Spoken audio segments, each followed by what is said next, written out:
അപ്പോൾ ഈ ഒരു സിനിമയുടെ ഒക്കെ തുടക്കം എന്ന് പറയുന്നത് ശരിക്കും ഇപ്പോൾ 97 അനൗൺസ്മെന്റ് വന്നെങ്കിലും നിങ്ങൾക്ക് എത്ര പേർക്ക് അറിയാമെന്നറിയില്ല. ഒരു വർഷങ്ങൾക്ക് മുമ്പ്, അതായത് 93, 94 ആ ഒരു കാലഘട്ടത്തിൽ വധു ഡോക്ടറാണ് എന്ന് പറയുന്ന ആ ഒരു സിനിമയുടെ ലാൽ ജോസ് അതിൻ്റെ അസോസിയേറ്റ് ഡയറക്ടറായിരുന്നു.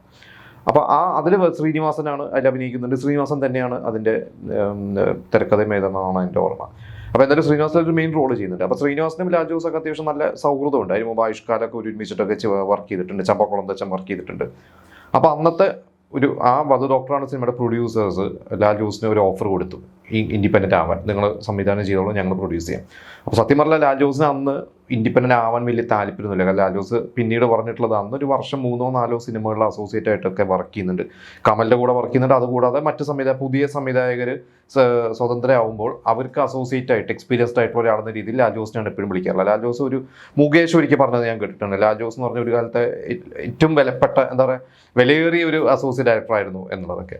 അപ്പോൾ അങ്ങനെ ലാൽ ജോസിന് താല്പര്യമില്ല. അപ്പോൾ ഇവരെ ഒഴിവാക്കാനോ എന്നുള്ള രീതിയിൽ ലാൽ ജോസ് പറഞ്ഞു, ഞാൻ സംവിധാനം ചെയ്യാം, ശ്രീനിവാസിൻ്റെ ലോഹിദാസിൻ്റെ സ്ക്രിപ്റ്റ് കട്ടിങ് ചെയ്യാം എന്ന് പറഞ്ഞു.